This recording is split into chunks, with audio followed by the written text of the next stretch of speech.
Hello friends, मेरा नाम है दीपक वर्मा। स्वागत है आपका मेरे YouTube वीडियो चैनल पे। इस वीडियो चैनल पे आपने देखा होगा काफी सारे सॉफ्टवेयर से रिलेटेड हम वीडियो डाल रहे हैं ऑलरेडी। काफी ऑटोकैड से स्टार्ट किया था हमने, फिर Revit architecture, SketchUp, 3ds max, lumen और भी काफी सारे सॉफ्टवेयर से रिलेटेड इस पे वीडियो डली हुई है। तो आज हम स्टार्ट करने वाले हैं स्टैड प्रो पे वीडियोस। आज से हम स्टार्ट कर रहे हैं स्टैड प्रो पे वीडियोस डालना। तो जो हमारे टीम मेंबर हैं मिस्टर शारिब नकवी, वो काफी अच्छे एक्सपर्ट हैं स्टैड प्रो में। वो आपको सिखाएंगे स्टैड प्रो को बिल्कुल बेसिक से लेके एडवांस लेवल तक। आशा करता हूँ आपको उनकी वीडियो काफी अच्छी लगेगी और आप काफी कुछ उनसे सीख पाएंगे। तो आज फर्स्ट वीडियो में हम बात करेंगे स्टैड प्रो के इंट्रोडक्शन की, कि स्टैड प्रो क्या है और कैसे ये वर्क करता है, उसका यूजर इंटरफेस क्या है, किस चीज को क्या बोलते हैं। तो आगे आने वाली वीडियोस में हम बिल्कुल बेसिक से लेके एडवांस लेवल तक हम स्टैड प्रो को लेके जाएंगे। अगर आपको वीडियो अच्छी लगे तो प्लीज अपने दोस्तों में शेयर जरूर करें, कमेंट करके बताएं कि आपको वीडियो कैसी लगी और लाइक करना बिल्कुल मत भूलें और अच्छे से सपोर्ट करें। और भी सॉफ्टवेयर से रिलेटेड हम वीडियोस डालते रहेंगे। अगर आपको लगता है कि किसी पर्टिकुलर सॉफ्टवेयर पे हमें वीडियो बनानी चाहिए तो हाँ, आप हमें कमेंट सेक्शन में बता सकते हैं। तो हम कोशिश करते हैं कि जितना मैक्सिमम हो सके आपके लिए हम वीडियो को लाते रहें और आपको कभी भी निराश होने का मौका ना दें। तो प्लीज वीडियो को ध्यान से देखिए लास्ट तक और अच्छे से सीखते रहें। आज से हम स्टार्ट कर रहे हैं स्टैड प्रो V8i। तो एंजॉय द वीडियो और लास्ट में प्लीज वीडियो को लाइक जरूर करें।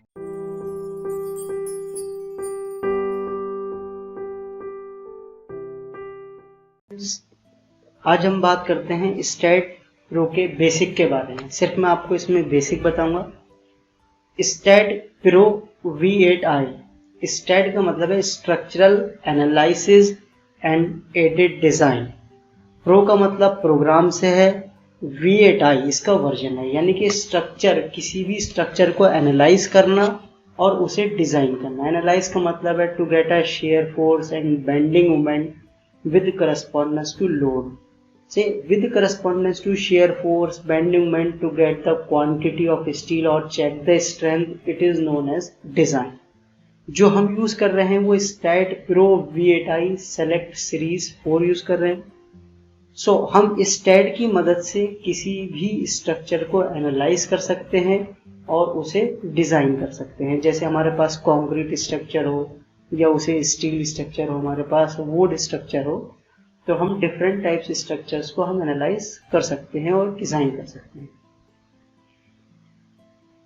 यहाँ बेंटली लिखा है, it is a Bentley product, यानी कि बेंटली सस्टेनिंग इंफ्रास्ट्रक्चर। हर सॉफ्टवेयर किसी न किसी कंपनी का होता है। जैसे ऑटोकैड है वो ऑटोडेस्क का है, ऐसे ही स्टैड प्रो जो है वो बेंटले वालों का है, यानी कि बेंटली सस्टेनिंग इंफ्रास्ट्रक्चर, बेंटले जिसकी ओके, ये कंपनी का नाम, यानी कि स्टैड प्रो किस कंपनी का सॉफ्टवेयर है? बेंटले वाला। फ्रेंड्स, यहाँ पे देखिए प्रोजेक्ट टास्क में सबसे पहले आपको न्यू प्रोजेक्ट दे रखा है, ओपन प्रोजेक्ट दे रखा है, ओपन फ्रॉम प्रोजेक्ट वाइज दे रखा है, कॉन्फ़िगरेशन दे रखा है, बैकअप मैनेजर दे रखा है और लाइसेंस मैनेजमेंट दे रखा है। न्यू प्रोजेक्ट में हम कोई भी नया काम करेंगे, जैसे अगर हम बीम डिजाइन करें, नई बिल्डिंग डिजाइन करें, तो हम न्यू प्रोजेक्ट में ओपन करेंगे। अगर हम ओपन प्रोजेक्ट में जाएं, यानी कि हमारे पास कोई भी हमें प्रोजेक्ट खोलना है, ओपन करना है जो हम प्रीवियस है, तो हम यहाँ पे ओपन प्रोजेक्ट में जा सकते हैं। ओपन फ्रॉम प्रोजेक्ट वाइज, अगर हमें प्रोजेक्ट वाइज लिस्ट से खोलना है तो हम ओपन फ्रॉम प्रोजेक्ट वाइज में जा सकते हैं। कॉन्फ़िगरेशन का मतलब है कि हमें यहाँ पे मैट्रिक में काम करना है या इंपीरियल में काम करना है, तो यहाँ पे हमें कॉन्फ़िगरेशन में जाना पड़ेगा। यहाँ पे डिफरेंट ऑप्शन दे रखे हैं। जैसे सेकेंड चीज है रिसेंट फाइल। तो रिसेंट फाइल का मतलब है किस फाइल में आपने वर्कआउट किया है रिसेंटली। यहाँ पे आपके फाइल नेम आ जाएंगे सबसे पहले। जैसे स्ट्रक्चर 2 पे हमने काम किया है, फिर स्ट्रक्चर 1 पे काम किया था, और यहाँ पे इसका 3D व्यू आ जाएगा। देखिए जैसे FXBD हमारा जो भी है वो यहाँ पे एक बीम है, यानी कि हमने ये यहाँ पे इसका 3D व्यू शो कर रहा है। ओके फ्रेंड्स, यहाँ पे हेल्प टॉपिक्स दे रखा है, हेल्प कंटेंट, यानी कि किसी भी सॉफ्टवेयर की एक रेफरेंस PDF होती है जिसके करस्पॉन्डेंस, उसकी हेल्प से आप उस सॉफ्टवेयर को ऑपरेट कर सकते हैं। तो यहाँ पे एक हेल्प कंटेंट दे रखा है, जैसे टेक्निकल सपोर्ट दे रखी है आपको, प्रोडक्ट न्यूज़ दे रखी है, नॉलेज बेस दे रखा है, व्हाट्स न्यू यानी कि क्या इसमें अपडेशन है वो उसके बारे में आपको दे रखा है इसमें। तो हेल्प कंटेंट में जाएंगे तो आप इसकी पीडीएफ भी ले सकते हैं, भाई उसकी पीडीएफ में क्या क्या है आप उसे पढ़ेंगे तो सॉफ्टवेयर को ऑपरेट करने में आपको आसान है। सेकंड चीज़, लाइसेंस कॉन्फ़िगरेशन दे रखा है। जैसे यहाँ पे हम बात करें इंडियन डिज़ाइन कोड, अगर यहाँ पे क्लिक नहीं करते हम तो जब हम डिज़ाइन करेंगे तो डिज़ाइन के डेटाबेस यानी कि डिज़ाइन करते वक्त हमारे पास इंडियन डिज़ाइन कोड नहीं शो करेगा स्टाइल। सो यहाँ पे हम जिस कोड में भी यानी कि हम यूरो कोड में या एशियन कोड में या जापानीज कोड में काम करना चाहते हैं तो यहाँ पे हमें क्लिक करना रहेगा। ओके, सो फ्रेंड्स, मैं आपको एक बहुत स्मार्ट टास्क करता हूँ, एक बीम को डिज़ाइन करता हूँ। किस तरीके से हम स्टैड में बीम को डिज़ाइन करते हैं, क्या क्या टर्म्स का यूज़ करते हैं, सिर्फ मैं आपको इसके बेसिक के बारे में आपको बताता हूँ। सो कोई भी अगर हमें टास्क करना है तो सबसे पहले हम न्यू प्रोजेक्ट पे क्लिक करेंगे। न्यू प्रोजेक्ट पे क्लिक करने के बाद यहाँ पे डिफरेंट ऑप्शन ओपन आ गए, यहाँ पे हम क्लिक ऑन स्पेस करेंगे। स्पेस क्यों किया हमने, तो space structure which is a 3 dimensionally frame structure which load applied in any plane is the most general, यानी कि जो मोस्ट जनरल है, जैसे हमारे कोई भी स्ट्रक्चर जैसे रेजिडेंशियल है, कमर्शियल है, जनरल स्ट्रक्चर्स में आते हैं। अगर एक हमें प्लेन में काम करना हो एक्स वाई कोऑर्डिनेट सिस्टम में तो हम प्लेन में काम करेंगे। अगर हमें फ्लोर के रूप में काम करना हो, देखें आप structure is a 3 dimensional structure having the horizontal global X and Z. Okay, so हमें फ्लोर में काम करना है तो फ्लोर में काम करेंगे। अगर किसी ट्रस पे काम करना है हमें truss, you know that truss consist of a truss member which have only axial member forces and no bending in the member. So अभी हमें एक जनरल तरीके से बात करेंगे हम कि हमें रेजिडेंशियल या कमर्शियल या बीम या कॉलम ही डिजाइन पे क्लिक करना है। देन फाइल नेम में वो नाम देंगे जो हमें डिजाइन करना है। जैसे अगर हमें बीम डिजाइन करना है तो हमने यहाँ पे लिख दिया बीम डिजाइन। जैसे फिक्स बीम डिजाइन करना हो तो जो भी टास्क आपको परफॉर्म करना है उस टास्क का हमने नाम दे दिया। Then set the location. Location का मतलब यह है कि कहाँ पर आपको ये फाइल सेव करनी है। अगर आपको डेस्कटॉप पे करनी है तो आप यहाँ से ब्राउज करो, कोई भी आप एक फोल्डर बनाओ डेस्कटॉप पे, वहाँ पर इसको आप सेव कर सकते हो इस फाइल को, यानी कि जो आप बीम डिजाइन की फाइल है स्टेट फाइल। तो इस वक्त जो फाइल सेव हो रही है वो सी ड्राइव में STAAD pro V8i STAAD plugin में जाकर आपको ये फाइल मिलेगी। देन लेंथ यूनिट हम as per architectural plan decide करते हैं कि हमें mm में काम करना है या हमें मिलीमीटर में काम करना है या फुट में या इंच में। तो अभी फिलहाल हमें एक मान लिए 5 मीटर का ही बीम डिजाइन करना है तो हम यहाँ पे मीटर रखते हैं, नहीं तो आप 5000 mm हो जाएगा।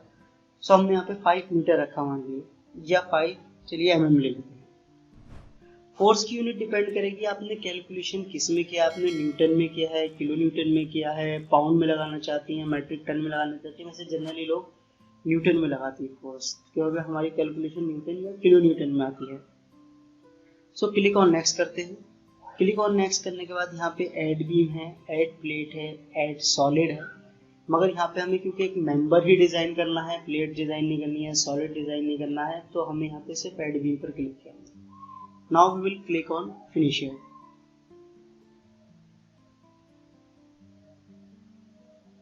फिनिश पे क्लिक करने के बाद यहाँ पे हमारा स्टैट प्रो का सॉफ्टवेयर ओपन हो जाता है। सबसे पहले ऊपर लिखा है file, edit, view, tools, select, geometry, commands, analyse, mode. This is known as the main menu. ये आपका मेन मेन्यू है। This is known as the icon. जैसे अगर मैं बात करूँ ये आइसोमेट्रिक है, ये बॉटम व्यू है, ये टॉप व्यू है, इसका मैं पूरा डिस्क्राइब करूंगा। This is known as the icon. ये एक स्मॉल इंट्रोडक्शन है स्टैट के बारे में।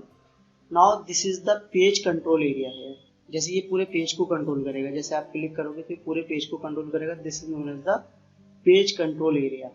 Okay, now this is the grid system. ये एक हमारे पास ग्रिड है जिसमें आप देखेंगे ये वर्टिकल जो है y है, इधर हमारा x है, और जो परपेंडिकुलर है ये global coordinate system. This is known as the z direction, जो x और y के परपेंडिकुलर है। Okay, this is known as the data area. ये हमारा कहलाता है data area.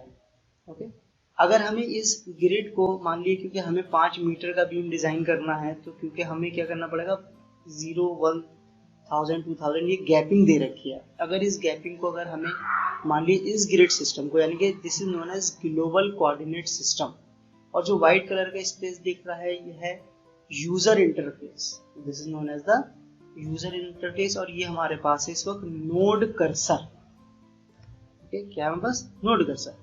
Now click on edit here. मान लीजिए अगर मुझे गैप रखना है भाई 1000 का गैप नहीं रखना है, मान लीजिए मुझे 10 का गैप रखना है और राइट जो है वो 1 से स्टार्ट हो, तो आप भी देखेंगे 0 से 10 तक का। ओके, ऐसे हमें y में करते हैं और 10 का गैप करते हैं, तो यानी कि ये 10 की स्पेसिंग, यानी ये 10 mm की स्पेसिंग हो गई। अगर हमें राइट में ये चाहिए भाई 10 और 10 का किया हमने, ओके किया, ओके करने के बाद ये 10 के गैप में आ जाएगा। सो अगर हम मान लिए यहाँ पर हम करते हैं कि राइट में भाई हमें 10 की नहीं बल्कि 1 mm की स्पेसिंग चाहिए, यहाँ पे 1 mm की स्पेसिंग चाहिए, ओके किया तो ये 1 mm की स्पेसिंग हो जाएगा। सो हमें डिपेंड करता है कि हमें किस तरीके से इसकी स्पेसिंग चेंज करनी है। मान लिया हमें 20 किया यहाँ पे राइट में, तो ये 20 की स्पेसिंग है। अगर y में हम 20 करते हैं तो ये y में 20 की स्पेसिंग है। क्योंकि हमें यहाँ पे 5 मीटर का बीम डिजाइन करना है, तो यहाँ पे हम ये देख रहे हैं कि यूनिट हमारी mm है। अगर हमें रेंडमली यूनिट चेंज करना है इसमें, तो हम यहाँ पे है इनपुट यूनिट्स का ऑप्शन, तो हम यहाँ पे इनपुट यूनिट्स में जाते हैं। अभी हम फिलहाल मीटर करते हैं, क्लिक ऑन ओके किया, क्योंकि हमें 5 मीटर का बीम डिजाइन करना है। तो हेयर इट इज, यहाँ पे आप हम क्या करेंगे कि 1 मीटर की स्पेसिंग डालेंगे और हम यहाँ पर एक राइट में 10 डाल देते हैं और यहाँ पे भी हम x में 10। तो 1 मीटर की स्पेसिंग में राइट में 0 से लेके 10 आई, क्योंकि 0 से 10 और 0 से 10 मीटर की स्पेसिंग हो गई और ये 1 metre 1 metre. Click on okay किया, ओके करने के बाद 0 पे क्लिक किया और हमने 5 मीटर पे क्लिक किया ग्रिड के, क्योंकि हमारे पास क्या है यूनिट हमने मीटर कर लिया है।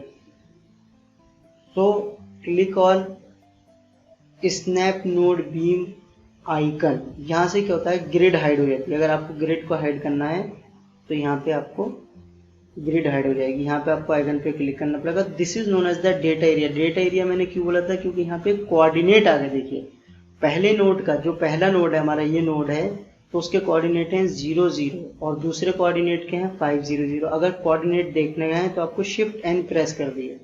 सो शिफ्ट एन से हमारा क्या होता है, नोड डिस्प्ले हो जाता है। तो पहले नोड के कोऑर्डिनेट हैं 0 0 और दूसरे नोड के कोऑर्डिनेट हैं 5 0 0, यानी कि जो हमारा बीम है ये 5 मीटर का है। और शिफ्ट एन प्रेस करेंगे आप तो हाइड हो जाएगा, शिफ्ट एन से नोड डिस्प्ले होता है। Now we will click on general, click on property here, property. अब मुझे इसका क्या करना है, सेक्शन डिफाइन करना है। मान लीजिए एक अजम्पशन कर लेती हैं भाई इसका जो सेक्शन है वो 450 बाई 250 है या एनीथिंग दैट्स कि हमने 0.45 दिया है यहाँ पे बाई 250, यानी कि जो सेक्शन है वो 450 बाई 250 का है। मटेरियल हमारी अभी कॉन्क्रीट है, इसके बारे में हम डिस्कस करेंगे किस तरीके से हम मटेरियल को चेंज कर सकते हैं। सो क्योंकि मीटर में दे रखा है इसलिए हमने पॉइंट लगाया यहाँ पे, क्लिक ऑन ऐड कर दिया, देन क्लिक ऑन क्लोज। अब इस प्रॉपर्टी को हमें इस बीम पर असाइन करना है। Now click on here assign to view, click on assign, click on yes.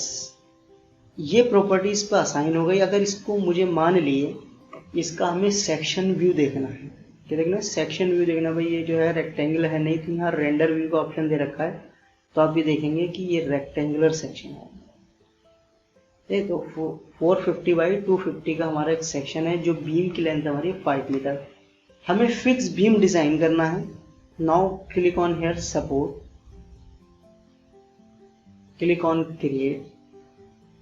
Fix support by default first पे आती है, मैं पिन फिक्स बट बाद में डिफाइन करूंगा। Now click on add here और फिर क्लिक करेंगे आप सपोर्ट पर। Now will click on assign to view, click on assign here, click on yes. So हमने क्या किया, दोनों पर इसे फिक्स कर दिया, यानी कि जब फिक्स कर दिया तो दोनों पर हमारा मोमेंट आएगा। वो कि डिफरेंट टाइप सपोर्ट्स होती हैं, वो सपोर्ट्स मैं आपको नेक्स्ट क्लास में डिस्क्राइब करूंगा कि भाई पिन सपोर्ट क्या होती है या फिक्स सपोर्ट क्या होती है या रोलर सपोर्ट क्या होती है। नाउ हम इस पे load and definition, load apply करते हैं। Click on load case detail here, click on add here. Now load type में अभी फिलहाल हम सिर्फ डेड लोड ही प्रोवाइड करते हैं, यानी कि डेड लोड और यहाँ से हमने लिया डेड लोड। डेड लोड का मतलब क्या होता है? Permanent load on the structure. जो परमानेंट लोड होता है वो स्ट्रक्चर पे अकॉर्डिंग टू आर्किटेक्चर प्लान जो भी हमारी बीम पे लोड आता है उसे हम कैलकुलेट करेंगे और उसमें यहाँ पे हम इंसर्ट कर देते हैं। सो डेड लोड में सबसे पहले तो बीम का खुद का सेल्फ वेट ऐड करेंगे। सेल्फ वेट ऐड करते हैं। यहाँ से सेल्फ वेट जो है y में है और डाउनवर्ड डायरेक्शन -1 है। -1 का मतलब है डाउनवर्ड लगेगा फोर्स, तो -1 यहाँ फैक्टर इसलिए है क्योंकि डाउनवर्ड के लिए। तो सेल्फ वेट की सिर्फ आपको कमांड ऐड करनी है और यहाँ हम 1 किलो न्यूटन पर मीटर में कोई भी एक वॉल का लोड है, मान लीजिए 13 किलो न्यूटन पर मीटर है, जैसे हमारी कोई बाउंड्री वॉल है लगभग 12 किलो न्यूटन पर मीटर का लोड आता है या 11 का आता है या पार्टीशन का 6 का आता है, वो हम कैलकुलेट करेंगे नेक्स्ट क्लास में। अभी फिलहाल मैं सिर्फ आपको बेसिक बता रहा हूँ कि किस तरीके से वर्क करता है, किस प्लेटफॉर्म पे ये वर्क करता है। Just give the values of 12 kilo Newton पर मीटर। हम ग्लोबल कोऑर्डिनेट सिस्टम में काम कर रहे हैं, ये फिजिकल कोऑर्डिनेट सिस्टम है, लोकल कोऑर्डिनेट सिस्टम। इन कोऑर्डिनेट सिस्टम को भी मैं डिस्क्राइब करूंगा। Now click on add here, click on close. Self weight को अब हम असाइन करेंगे, यानी कि इस बीम पर अप्लाई करेंगे। Assign to click on yes. Now click on assign to, click on assign here, click on yes. ये लोड हमने इसमें अप्लाई कर दिया। Now take analyse and print command, click on add here, click on close. अब इसमें हमने analyse किया और यहाँ पर जाके हमने एनालाइज रन एनालाइज कर दिया। Click on save here.